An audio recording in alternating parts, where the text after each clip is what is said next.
Hey you guys, it's Peter, and welcome to my channel, Peterisms, where I tell stories of my life and just little things that I have learned as I have grown into the person that I am today. And it is the last day of February, so I brought out the Melody Beatty books so that maybe the universe will speak to us on this last day of February and give us some wisdom and tell us how to head into the month of March. I can't believe, I have to just be honest with you, I cannot believe that January and February are over already. It's like, we're moving right into spring. I remember when I was a little kid, and I think this was like first grade or kindergarten or something like that, and we would use these paper plates, and on one side, we would make lambs, and we would make them out of like cotton balls, and we would, you know, like use crayons and like draw little faces on them and stuff like that. And then on the other side, we would make lions out of like yellow string, and we would draw little faces on them and stuff. And then we would pinch a hole, like make a hole, you know, at the top of the plate with string, and then we would hang it on the end of our desk. And every day that we came in, we would like turn the plate around depending on what the weather was like. And the saying goes something like, March comes in like a lion, goes out like a lamb, or vice versa. Basically meaning that, you know, like, however the weather is on the first day of March, it will go out the opposite on the last day of March. So, I don't know how true that is, but I always remember that from being a little kid, doing that assignment. Isn't it funny, the things that you remember from being a little kid? So anyway, let's go out of February with some wisdom, and we will come into March with some wisdom as well. So, all right, let's get started. I have not actually looked at these meditations, so I have no idea what they say at all, or what their titles are. Let's look at this. February 28th, this is in the language of letting go. Letting go of denial, that might be a good one. And then let's look at what, I feel like I've got all this like fuzz and stuff all over me. Let's look in the Journey to the Heart, February, oh, I almost opened it right, it's February 28th. Let life's rhythm find you. Let's do the denial one first. I think that might be good. Okay. Letting go of denial, February 28th. We are slow to believe that which if believed would hurt our feelings. Ovid. Most of us in recovery have engaged in denial from time to time. Some of us relied on this tool. We may have denied events or feelings from our past. We may have denied other people's problems. We may have denied our own problems, feelings, thoughts, wants, or needs. We denied the truth. Denial means we didn't let ourselves face reality, usually because facing that particular reality would hurt. It would be a loss of something: trust, love, family, perhaps a marriage, a friendship, or a dream. And it hurts to lose something or someone. Denial is a protective device, a shock absorber for the soul. It prevents us from acknowledging reality until we feel prepared to cope with that particular reality. People can shout and scream the truth at us, but we will not see or hear it until we are ready. We are sturdy yet fragile beings. Sometimes we need time to get prepared, time to ready ourselves to cope. We do not let go of our need to deny by beating ourselves into acceptance. We let go of our need to deny by allowing ourselves to become safe and strong enough to cope with the truth. We will do this when the time is right. We do not need to punish ourselves for having denied reality. We need only love ourselves into safety and strength so that each day we are better equipped to face and deal with the truth. We will face and deal with reality on our own time schedule, when we are ready and in our own higher power's time. We do not have to accept chastisement from anyone, including ourselves, for this schedule. We will know what we need to know when it's time to know it. Today I will concentrate on making myself feel safe and confident. I will let myself have any awareness on my own time schedule. Interesting meditation, and kind of not what I expected when I went into reading a meditation about denial. You know, there's all of these kind of sayings in recovery about denial, you know, that denial is not a river in Egypt kind of thing, and, you know, and talking about that, you know, so many people in early recovery are in denial about their addiction or their disease.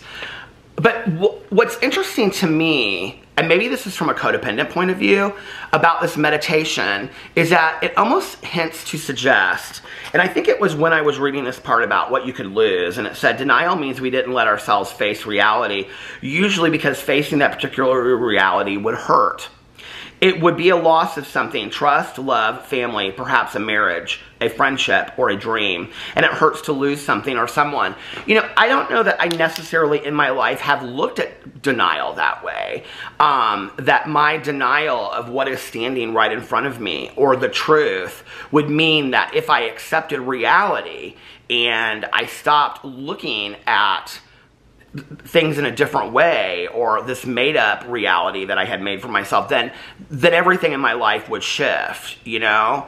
But I don't know, maybe it's an eye-opening meditation for me, because I guess in a way, that is what happens when you have a paradigm shift, you know, in life. And it's like, okay, you look at the world, you know, okay, here's a good example, I guess, you know? It's like, I can remember when Alex and I were having a lot of problems in our marriage, which, by the way, my husband is coming home. He flies in 2 hours and 15 minutes. He lands in Indianapolis. I'm so excited. But anyway, you know, I can remember when we were having a lot of problems with our marriage, and I just kind of pushed it away and pushed it away and pushed it away and pushed it away. Like the reality of it, that we were headed to divorce. I knew we were having problems. I knew things were not good. I knew that neither one of us were happy. I knew that we needed to go to counseling, even though I didn't want to go to counseling, you know? But I don't know that I accepted the reality that within a very short period of time, we would probably be divorced if we didn't do something about it. And I can remember, like, sitting in our couples counseling sessions, like the first session or like the first couple sessions, and just kind of being like, how did we end up here? Like, what happened, you know?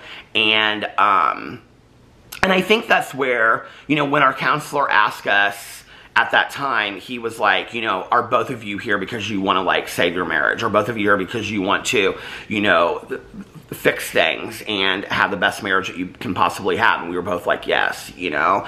I think that if either one of us had felt differently at that time, I don't think that we would be here now. I think we had to go through all of that to give us the best marriage that we could possibly have, that we have today. But, you know, I don't know that I was really... Because, you know, Alex was the one, and I've talked about this in a lot of videos, he was the one that really pushed marriage counseling. He was the one that said, if we don't go to marriage counseling, we're going to end up getting divorced. I don't know that I was kind of there.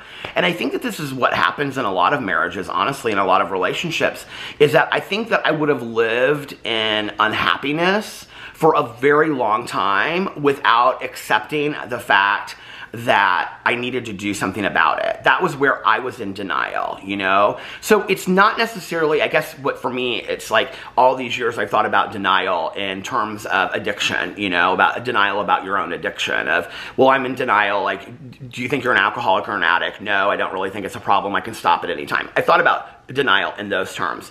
But in talking about denial in terms of your own reality and basis to what the reality actually is, that's kind of a mind shift for me, like that I really haven't, I mean, I've looked at it, I've lived it, but that I never really kind of addressed it from that point of view is so interesting to me, you know? It really is, in this moment, very mind-opening. And I'm sitting here and I'm like thinking about it. It's like all of these moments in my life that I've had where I've been faced with this reality of what I thought to be true was not true, and yet I knew it, but I wasn't willing to accept it. Does that make sense? Like, I'm sure there are many of you out there that are living this and you're like watching this video and you're like, oh my God, I so relate to this. That it's like, okay, you know, it's like, I think like also with my mom being sick, and like I would go visit her in the hospital, you know, every day, and she was towards the end, she was in a coma, and it was like, I can remember like seeing my aunt in the hospital, and I can remember standing outside front, because my aunt would like valet park her car, and so they would like pull it up, and she would like deadhead the flowers out front, and because they were like all like, you know, so anyway, she was like making sure that the flowers looked nice, and it's like they had these big pots in front of the hospital and stuff. And I can remember just like talking to her and whatever, and it was like, I kind of got into this pattern of what my life looked like, and just like going to see my mom and whatever, as if that was just going to be my existence for the next 10 years. You know, like, and then there was this one day when I can remember I just kind of like came home and I was like, this is not going to go on like forever like this. Like, your mom is going to be gone. I can remember it was weird because I was laying in bed and I had this moment where I felt like my grandma was there. my mom's mom, and she was kind of like saying to me, like, you're stronger than you know you are, but you're gonna have to get really strong. And I just kind of like bawled my eyes out in bed that night, I remember. And I've probably talked about that in a vlog before, but you know, I don't know that even at that time I was really willing to accept the reality of what was going on, because then that meant I had to accept that I was about to lose my mom. In a similar fashion, that I don't know that I was willing to accept how bad our marriage had gotten, because then I would have to accept that our marriage could possibly be over very soon, you know? Thankfully, that didn't happen, and we got into counseling and worked on things, you know? But I also think the other piece of denial was, and there's a lot of books about this, but that I could go back and, like, I think my mentality going into marriage counseling was, I want to get back the marriage that we had before, and that's not possible, really, you know? Like, the reality is you're never going to have that old marriage back again, but you can create a new marriage, a different marriage. And I think having to accept that was scary for me, because I didn't know what that meant. You know, we have a very traditional marriage. Whenever I say that, people think that, you know, we're a bunch of weirdos or whatever. No, we have a very traditional marriage. But as far as like conversation, communication, boundaries, things like that, you know, we started discussing what that would look like and what that meant for us and things like that, and respect, you know, mutual respect for one another. But I think I was so scared of that, you know. I think I'm somebody that has been scared of change for a very long time. I don't like change. I just don't like it, you know? So I don't know. This was a fantastic meditation for me today. I really needed to hear this, because it really makes me look at my world in a different way. And, you know, maybe those things I'm not necessarily willing to accept are not, maybe it's because of how I see them. Maybe it's because of my perception of how they fit into my world. I don't know. Anyway, let me know what you think about that in the comment section below. I love you guys, and I will see you tomorrow. Bye.